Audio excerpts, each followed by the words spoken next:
bienvenue sur ma chaîne Tesla Tech. Aujourd'hui, on va un peu parler de l'application Tesla.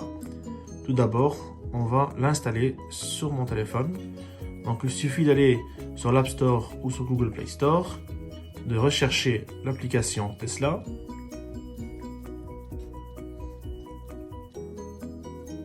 Une fois que vous l'avez, vous la téléchargez. Alors, une fois installée, on pourra la retrouver sur votre téléphone. Alors, l'application Tesla. Let's go. Donc ici, il vous demande d'autoriser l'accès au Bluetooth. Alors, on autorise. Ici, on va devoir mettre l'identifiant Tesla que vous avez déjà créé. Alors maintenant, on va autoriser les notifications. Et on patiente un peu. Voilà, donc nous voilà dans l'application Tesla. Alors, tout à fait en haut, vous retrouverez votre nom du véhicule. Donc, chez moi, c'est Batmobile.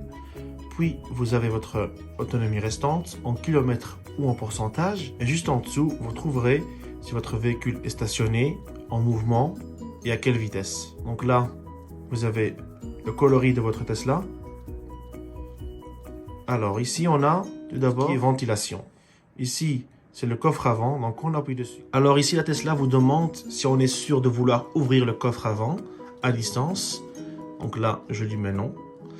Puis ici, on a l'option verrouillage. Donc ceci, on peut déverrouiller ou verrouiller le véhicule à distance. Alors ici, on a la climatisation. Donc là-dedans, on peut voir ici, donc il fait 14 degrés à l'intérieur. Si jamais il fait trop froid, on peut augmenter ici donc la température et à ce moment-là, la climatisation va automatiquement s'activer. On a aussi ici le pare-brise avant ou arrière chauffant. Alors, et puis on a tout ce qui est commande. Là, ça devient intéressant car ici on a plusieurs options. On a l'option ventiler si on veut ouvrir les 4 fenêtres légèrement. Puis on a l'option donc déverrouiller ou verrouiller. Ici, clignoter, klaxonner ou démarrer. L'option klaxonner peut être utile si vous ne trouvez pas votre véhicule dans un parking par exemple, ou pour effrayer quelqu'un qui se trouve près de votre véhicule. On a aussi l'option démarrer.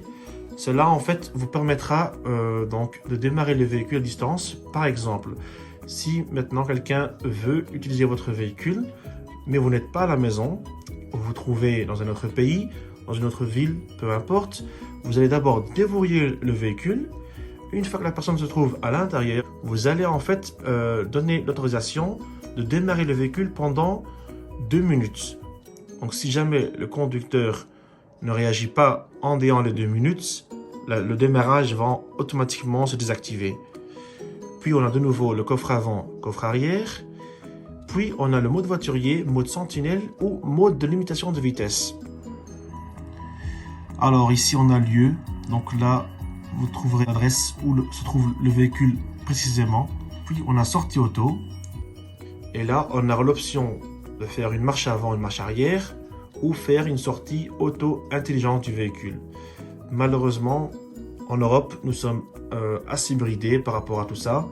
Donc l'option qui va vraiment être utile ici c'est la marche avant, la marche arrière. Par exemple dans le sens où votre véhicule se trouve dans un garage. Ou par exemple, si on s'est garé sur un parking et 2 véhicules se sont collés assez près de votre Tesla.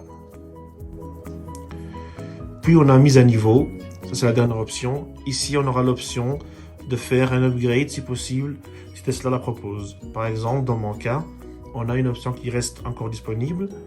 Une fois que ça sera prêt, vous verrez, par exemple ici nous avons l'accélération boost qui est de 1800 €. Et acquis. Donc, j'ai déjà la capacité de conduite entièrement autonome et autopilote. Donc, voici l'application Tesla. J'espère que tout était clair. Si jamais vous avez des questions, n'hésitez pas à me les poser en commentaire et je n'hésiterai pas à vous répondre. En tout cas, merci d'avoir écouté et à la prochaine!